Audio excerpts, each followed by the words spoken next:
Hello good morning. Ambika Das here. Class 12 physics में एक नया topic electric field lines of force के बारे में चर्चा करने के लिए electric field lines of force के बारे में पढ़ने से पहले हम लोग इलेक्ट्रिक फील्ड को और इलेक्ट्रिक फील्ड इंटेंसिटी के बारे में जान चुके हैं। फिर भी मैं चाहता हूं कि एक बार इलेक्ट्रिक फील्ड और फील्ड लाइंस के बारे में चर्चा फिर से कर लें।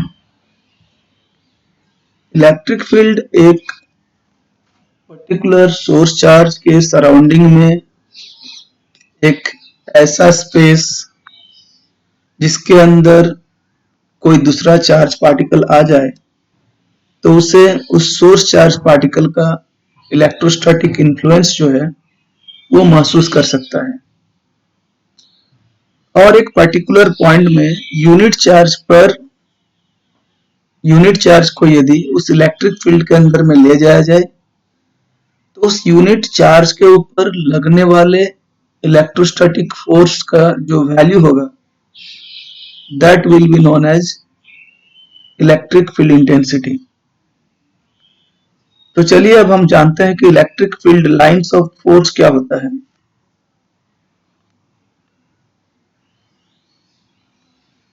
जैसा कि डेफिनेशन में कहा जा रहा है, the imaginary lines in a region such that the tangent at any point on the field line gives the direction of the electric field intensity at that point in the region are called electric field lines।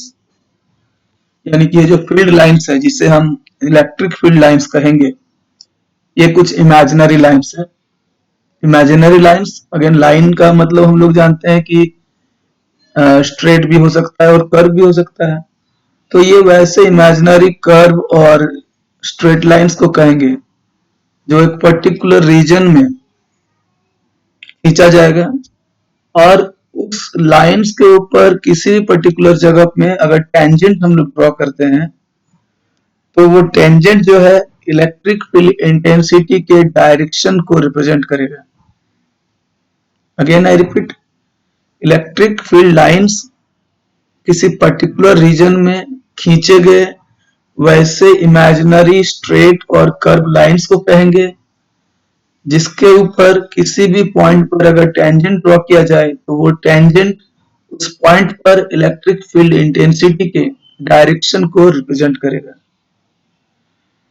और ये जो lines है ये electric field या electric field intensity को हम लोग picture में या ग्राफिक्स में रिप्रेजेंट करने के लिए इन इमेजिनरी लाइंस का यूज करते हैं, इन इमेजिनरी लाइंस को ड्रॉ करते हैं। नीचे हमारे पास डायग्राम है, यहाँ पर दिख रहा है Q greater than 0, that means ये जो है पॉजिटिव चार्ज है और इस पॉजिटिव चार्ज जिसका वैल्यू Q है यहां से दिख रहा है कि कुछ लाइंस जो है ये जनरेट होते हुए एरो आउटवर्ड है। इट मीन्स ये लाइंस जो है यहाँ से जनरेट होकर स्टार्ट होकर चारों तरफ स्प्रेड कर रहा है। यहाँ पर भी वही है, Q ग्रेटर देन 0, सेम चीज को दिखाया गया है। यहाँ पर एक नेगेटिव चार्ज है Q लेस देन 0, तो यहाँ दिख रहा है कि ये लाइंस जो है इस चार्ज में जाके टर्मिनेट हो जा रहा है, मतलब एंड हो जा रहा है। यानी कि इलेक्ट्रिक फील्ड लाइंस जो है ये पॉजिटिव चार्ज से स्टार्ट होता है, पॉजिटिव चार्ज से जनरेट होगा और नेगेटिव चार्ज में जाके टर्मिनेट होगा। एक और देखिए, चार्ज पार्टिकल के नजदीक में यहाँ पर इनके बीच का जो स्पेस है, गैप है, वो काफी कम है और जैसे जैसे चार्ज पार्टिकल के से दूर जा रहे हैं इन लाइंस के बीच का जो स्पेस है, गैप है, ये बढ़ती जा रही है। हम लोग इलेक्ट्रिक फील्ड इंटेंसिटी के एक्सप्रेशन में पढ़े हैं कि electric field intensity is inversely proportional to the square of the distance. It means कि जैसे जैसे हम लोग किसी एक सोर्स चार्ज से अधिक डिस्टेंस में जाते हैं तो हम लोग यह पाते हैं कि इलेक्ट्रिक फील्ड इंटेंसिटी का वैल्यू जो है वो वीक होते रहता है। और यहाँ देख रहे हैं कि जैसे जैसे दूर जा रहे हैं फील्ड लाइंस के बीच का स्पेस कम होते जा रहा है। तो इसका मतलब ये हो सकता है कि इलेक्ट्रिक फील्ड लाइंस जो है जहां पर उसका डेंसिटी ज्यादा होगा वहां पर फील्ड इंटेंसिटी स्ट्रांग होगा, और जहां पर फील्ड लाइंस का डेंसिटी कम होगा वहां पर intensity of the electric field भी वीक होगा। चलिए नेक्स्ट मूव करते हैं न्यूट्रल पॉइंट। न्यूट्रल पॉइंट क्या है? It is a point which lies at the exact middle of the distance between two similar and equal charges where the net electric field intensity due to both charges is zero। कहने का मतलब कि यहाँ पर दो बराबर charges रखा गया है QL एंड QS, और जैसा पॉजिटिव चार्जेस से चारों तरफ स्प्रेड करना चाहिए, यहाँ दोनों चार्जेस है तो यहाँ पर इधर तो स्प्रेड कर रहा है, यहाँ पर दोनों में पॉजिटिव पॉजिटिव में रिपल्सन के कारण ये ऐसे मुड़ गया है, इसको कहते हैं हम लोग कॉन्ट्रैक्ट कर जाना। तो इन दोनों के बीच में जो भी रिपल्सिव फोर्स होगा इस एक पर्टिकुलर पॉइंट में, एन पॉइंट में, ये जो पॉइंट इसको रिप्रेजेंट किया एन से और जो न्यूट्रल पॉइंट कहा जाता है, यहाँ पर नेट इलेक्ट्रिक फील्ड इंटेंसिटी का वैल्यू जीरो होगा। The electric field intensity due to this charge plus electric field intensity due to this charge will be zero at the neutral point। और चूंकि ये दोनों चार्जेस का मैग्नीट्यूड यहाँ पर equal है, इसलिए ये दोनों चार्जेस को जो ज्वाइन करने वाला लाइन है उसका एग्जैक्ट मिडिल पॉइंट में होगा।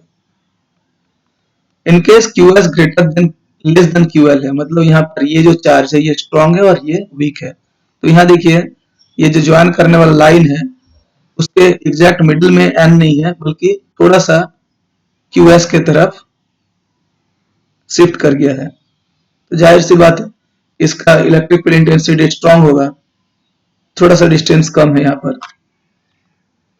और यहाँ एक पॉजिटिव और नेगेटिव चार्जेस के बीच में दिया है कि यहाँ से स्टार्ट होके नेगेटिव में टर्मिनेट हो जाएगा। ये स्टार्ट हुआ है, ये स्टार्ट हुआ है, ये सब स्टार्ट हुआ है और ये सारा जाके टर्मिनेट हो रहा है एक नेगेटिव चार्ज में जाके।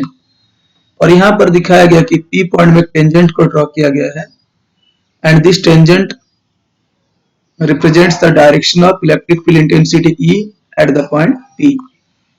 तो ये थे basics of electric field lines of force. देखते हैं कि यूनिफॉर्म इलेक्ट्रिक फील्ड को कैसे रिप्रेजेंट करते हैं। तो uniform electric field intensity is represented by straight equispaced parallel field lines. तो ये फील्ड लाइंस जो है पैरेलल है, पैरेलल लाइंस अगर है तो ये रिप्रेजेंट करेगा कि इलेक्ट्रिक फील्ड इंटेंसिटी यूनिफॉर्म है। यहाँ देखिए एक पॉजिटिवली चार्ज प्लेट और एक नेगेटिवली चार्ज प्लेट को एक दूसरे को पैरेलल में रखा गया है, तो यहाँ से पॉजिटिव चार्ज से लाइंस स्टार्ट होकर नेगेटिव में टर्मिनेट होगा, तो इस केस में भी जो फील्ड होगा बिटवीन द टू प्लेट्स वो यूनिफॉर्म होगा। या फिर एक थिन शीट रखा गया है positively charge, uniformly positively charge है ये, तो यहाँ पर भी जो फील्ड लाइंस होगा ये आउटवर्ड डायरेक्शन में से स्प्रेड करेगा। ये पैरेलल लाइंस रिप्रेजेंट करता है कि इसके लिए भी इलेक्ट्रिक फील्ड इंटेंसिटी यूनिफॉर्म होगा और इसीलिए ये पैरेलल लाइन से रिप्रेजेंट किया जा रहा है। Now let us know the properties of electric field lines। इन फील्ड लाइंस का क्या क्या प्रॉपर्टी है? तो पहला they begin from the positive charge and terminate और end at the negative charge. जैसा कि अभी हम लोग बात कर रहे थे कि फील्ड लाइंस ऑफ फोर्स जो होता है ये पॉजिटिव चार्ज से स्टार्ट होता है और नेगेटिव चार्ज में एंड होता है। Second, they are imaginary lines. वो भी बात की है कि these lines actually don't exist, ये एग्जिस्ट नहीं करता है, बस हम लोग इसको इमेजिन करते हैं सो दैट कि पिक्चर या ग्राफिक्स में हम लोग इलेक्ट्रिक फील्ड इंटेंसिटी को, उसके डायरेक्शन को रिप्रेजेंट कर सके। और ये लाइंस कर्व भी हो सकता है और स्ट्रेट लाइन भी हो सकता है। Third property, the tangent at any point on the electric field lines gives the direction of the electric field at that point. Last diagram में भी हम लोग ने देखा है कि ई पॉइंट में एक टेंजेंट ड्रॉ किया तो ई के डायरेक्शन को बताया जा रहा है वो टेंजेंट से। चौथा है two electric field lines never intersect each other. तो अगर दो अलग अलग इलेक्ट्रिक फील्ड लाइंस है तो एक दूसरे को इंटरसेक्ट नहीं कर सकता है। काफी बार एग्जाम्स में ये सवाल पूछा जाता है कि two electric field lines never intersect each other, why, क्यों नहीं कर सकता है? तो भाई अगर दो अलग अलग फील्ड लाइंस और एक पॉइंट में इंटरसेक्ट कर जाता है तो वहां पर दोनों जो लाइंस है, दो लाइंस पर दो टेंजेंट हम लोग ड्रॉ कर सकते हैं और ये दो टेंजेंट फिर दो अलग अलग डायरेक्शन को बता सकता है, and at the same point electric field intensity का दो अलग अलग डायरेक्शन कभी भी पॉसिबल नहीं हो सकता है। दैट मीन्स दोनों इंटरसेक्ट नहीं कर सकता है। Number 5, the number of lines per unit cross sectional area perpendicular to the field is proportional to the magnitude of the electric field intensity in that region। जैसा कि हम लोग शुरू में ही इसका डेफिनेशन में ही बात कर चुके हैं कि फील्ड लाइंस का जो डेंसिटी है, यानी कि per unit cross sectional area में जो फील्ड लाइंस का नंबर है, वो जहां पर अधिक होगा वहां पर फील्ड इंटेंसिटी भी स्ट्रांग होगा, और जहां पर ये डेंसिटी कम हो जाएगा वहां पर इंटेंसिटी ऑफ द फील्ड भी वीक होगा, जैसा कि हम लोग देखें डायग्राम्स में। इसीलिए पॉजिटिव चार्ज से जितना अधिक दूरी पर होगा या नेगेटिव चार्ज से भी जितना ज्यादा डिस्टेंस में जाएंगे, हम लोग ये पाएंगे कि फील्ड लाइंस के बीच का जो गैप है, जो डिस्टेंस है, वो बढ़ते रहेगा। Number 6, they don't form close loops. Close loop बनाने के लिए जैसे कि यहाँ पर दिखाया गया है कि पॉजिटिव चार्ज से निकलकर नेगेटिव में टर्मिनेट हो जा रहा है, अगर अगेन नेगेटिव से पॉजिटिव भी जाता तो फिर ये क्लोज लूप का फॉर्मेशन हो रहा है, लेकिन ये लाइंस यहाँ पर आके टर्मिनेट हो गया है, तो ये क्लोज लूप का फॉर्मेशन नहीं करता है। So the electric field lines never don't form closed loops. Seventh property is in a region charge free region, electric field lines can be taken to be continuous curves without any break। मतलब अगर एक ऐसा जगह है जहां पर कोई charge नहीं है, तो वहां पर जो फील्ड लाइंस होगा वो बिल्कुल कंटिन्यूअस होगा, उसमें कोई ब्रेक नहीं होगा। बिकॉज अगर ब्रेक हो जाता है, सपोज हम लोग यहाँ पर एक पॉइंट लेते हैं, यहाँ पर एक पॉइंट लेते हैं, यहाँ और बीच में कुछ ब्रेक है, तो इसका मतलब उस जहां पर ब्रेक हो रहा है उसका लेफ्ट एंड राइट में इलेक्ट्रिक फील्ड है, लेकिन जहां पर ब्रेक है वहां पर फील्ड इंटेंसिटी 0 है। ऐसा भी नहीं होता है, ये कंटिन्यूअस होता है, ब्रेक नहीं लगता है। They contract lengthwise to represent attraction and expand sidewise to represent repulsion। जैसा कि यहाँ पर दिखाया गया है, दो पॉजिटिव चार्ज के बीच में यहाँ पर रिपल्सन हो रहा, तो यहाँ पर क्या हुआ, कॉन्ट्रैक्शन हो गया है। अगर यहाँ पर देखा जाए तो यहाँ अट्रैक्शन हो रहा, तो ये एक साथ मिल गया है, ये एक्सपेंड कर गया है, ठीक है। और यहाँ पर क्या हुआ, कॉन्ट्रैक्ट कर गया, आगे बढ़ने के बजाय ये मुड़ने लगा है, लेकिन यहाँ पर क्या हुआ, इसी दिशा में मुड़ रही है क्योंकि यहाँ पर अट्रैक्शन हो रही है। क्लियर। चले चलते हैं अब नेक्स्ट प्रॉपर्टी जो है वो है हमारा लास्ट प्रॉपर्टी भी है, दे पास थ्रू द डाइलेक्ट्रिक्स।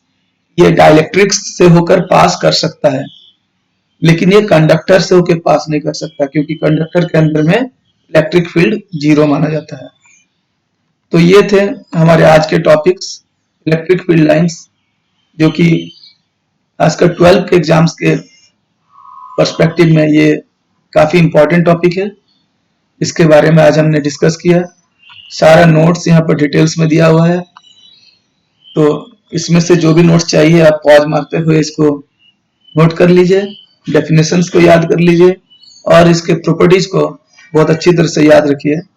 आगे इसको हम लोग अप्लाई करते रहेंगे, पिक्चर में रिप्रेजेंट करने के लिए इसको हम लोग यूज करते रहेंगे। तो मुझे उम्मीद है कि आज का ये जो वीडियो है, जो लेक्चर है, ये आपको पसंद आया होगा, और आप इसे अपने दोस्तों के बीच में शेयर भी जरूर कीजिएगा। Thank you for watching this video.